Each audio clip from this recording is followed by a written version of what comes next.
Hey guys and gals, Neri here from Drakewing Game, and it's of you on Twitter, the Gaming Dragon. Today I'm coming back at you another Let's Play episode of Solstice Eve. So yeah, let's go ahead and jump right back in, shall we? Alarm chain, you were up, and let's go! Alright.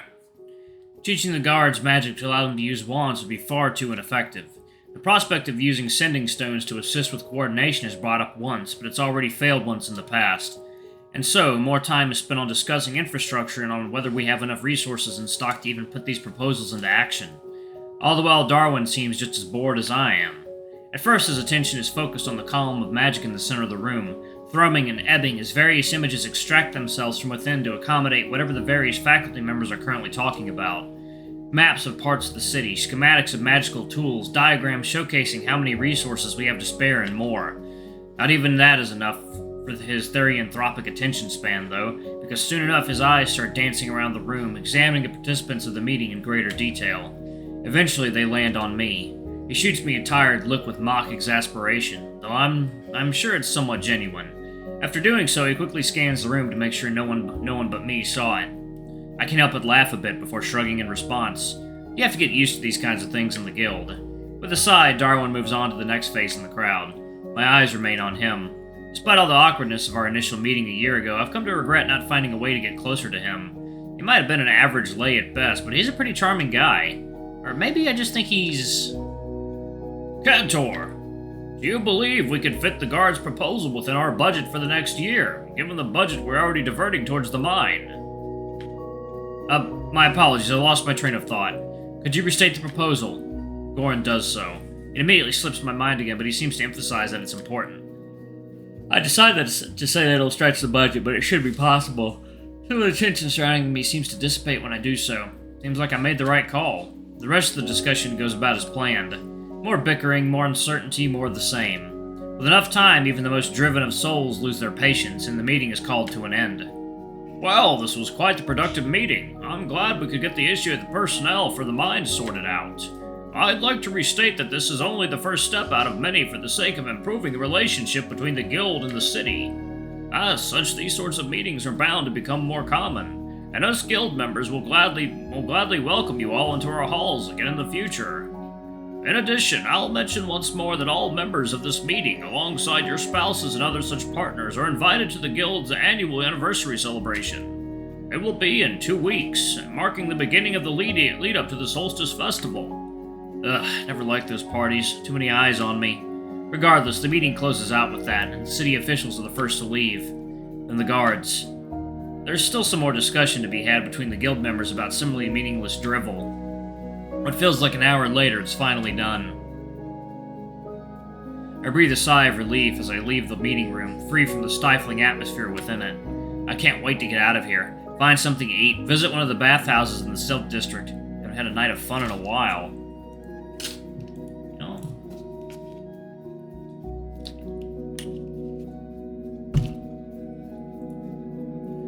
I can't wait. Okay. When I look up, I spot Darwin leaning on one of the pillars of the hallway. He lets out a smile when he spots me, waving me to come over. Hey, I just wanted to thank you again for helping me out earlier today. And I really am sorry about what happened before. I didn't mean to... Don't stress it. I'm just surprised that you waited here for me. Oh, no. It's the least I could do. I didn't want to leave things on such a sour note. Well... If you ever want to talk about what happened, I'm here for you, alright? I know things can be hard after losing someone, so if there's any way I can help you, just mention it and I will.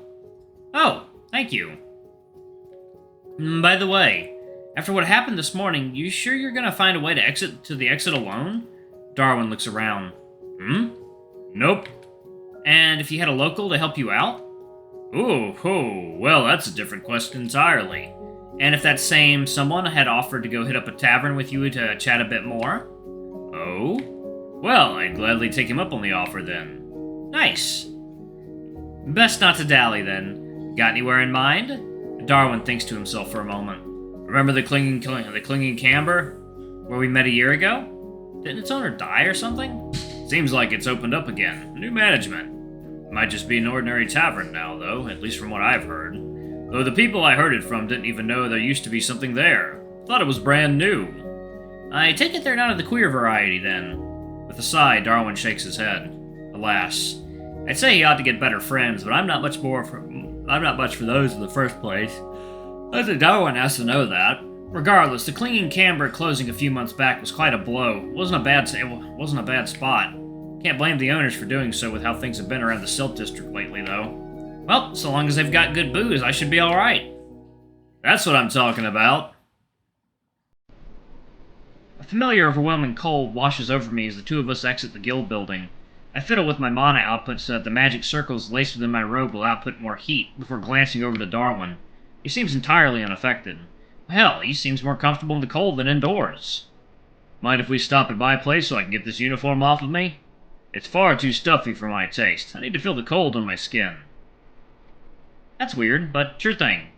Wonderful. It shouldn't be too much of a detour. Just follow me. As we leave the house, Darwin starts walking with renewed pep to his step. Ah, much better.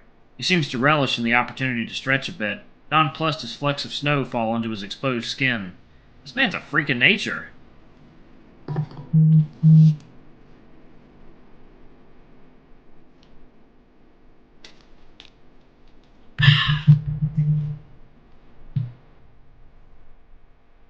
You sure you're human? Well, no. I'm a werebear. Oh, right.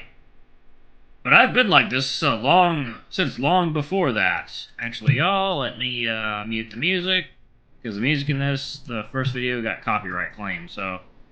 But I've been like this since long before that. As we continue to walk, we pass through the market square.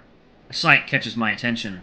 Some fluttering golden lights circling around a wolfkin in an exaggerated mage costume as he waves a wand around and chants some nonsense incantation.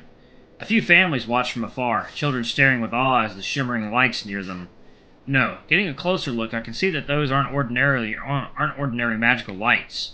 With a swoop of the mage's wand, the lights coalesce into the shape of a golden wolf, circling around the mage before leaping for his wand.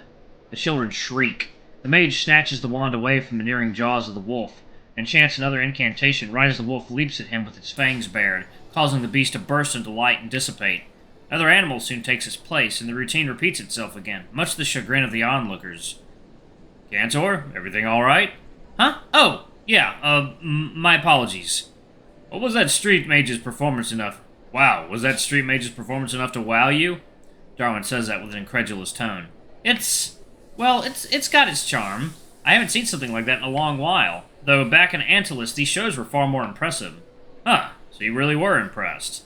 I thought any mage worth their salt would just scoff at something like this. Isn't this sort of magic beneath you? I shrug. Maybe. Well, I don't know if I'd even call this magic, really. That man is more like an actor than a mage. That whole incantation? Total bullshit. Incantations haven't been used by the mages here in ages. Certainly not with an ordinary guild wand like he's using. Those just rely on slotting and scrolls. Scrolls? Yeah, pieces of parchment with magical circles drawn on it that contain the actual spell. You just pour mana into the wand, and then the keystone at its end just amplifies and focuses the magic circle. So, no chanting needed. No, but in spite of all this being so fake, it's got its charm. Reminds me of being a kid. Huh. What the guild does seems way more impressive for me, but I guess you got used to that. Certainly, guild's magics are so utilitarian. It's all just magic tools and boring spells and whatnot. No way you really think that. What about that, beam of light in the meeting room? Or the observatory, or the entirety of the show at the end of the Solstice Festival? The first two are pure vanity. Now, the Solstice Festival? That one really is quite impressive, I'll have to give you that. Well, I suppose I should be thankful that I'm not a mage, then. I get to have my life improved by the magic, and I get to be impressed by it. We pass by the mage, who continues on with the show.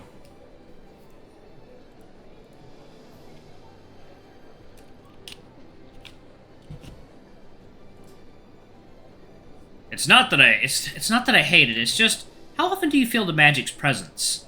It's all just there. There's nothing flashy, nothing surprising, nothing interesting. The guild just slaps together some magical circles and keystones and a mana source in order to make a magic tool that heats up food or something and calls it a day. My, that sounds terrible. What kind of cretin would want to heat up their food? I'm afraid I don't know, but it's probably someone foul.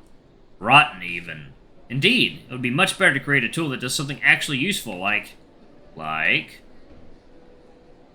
I can't think of anything off the top of my head.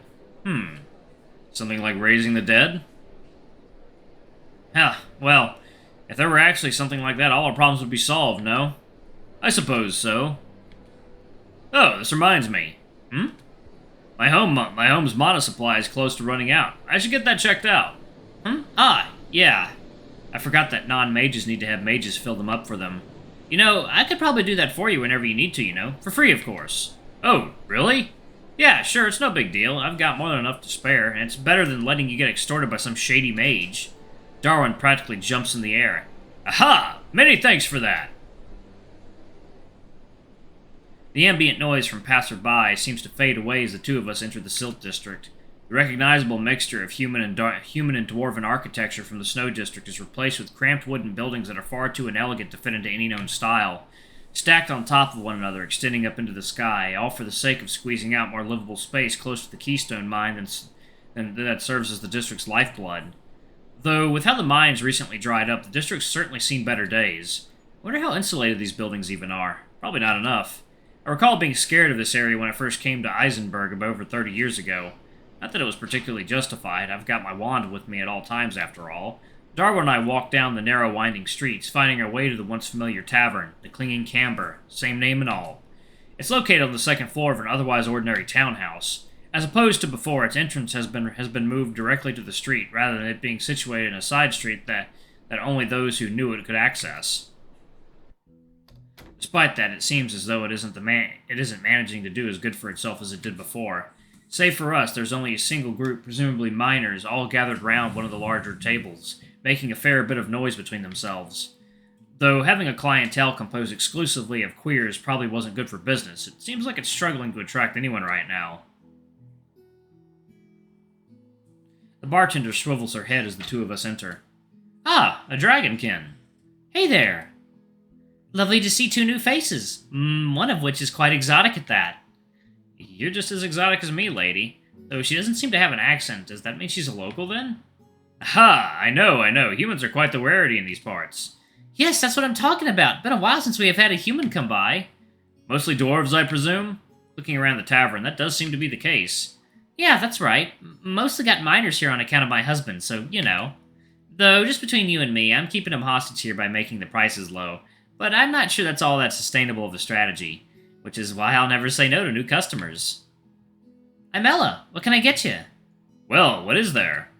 For drinks we've got a bunch, we've got Victorian ale of all sorts, lager from the east, even some orcish brew stewed in the side. And might I interest you in the Dragon's Breath special? One sip's bound to knock you off your feet. It's a weekday, so probably not that. Orcish brew's not bad, I'll have that. Hey, come on, I've been wanting to get another Dragonkin's hands on the Dragon Breath special to try it out. I promise it's authentic. Alright, y'all, I'm going to pause it right there. Thank y'all so much for watching. Don't forget to like, comment, subscribe, ring that notification bell, and check out our Patreon if you can. It always helps. Anyway, I love you all, and I'll see y'all in the next video. Bye-bye!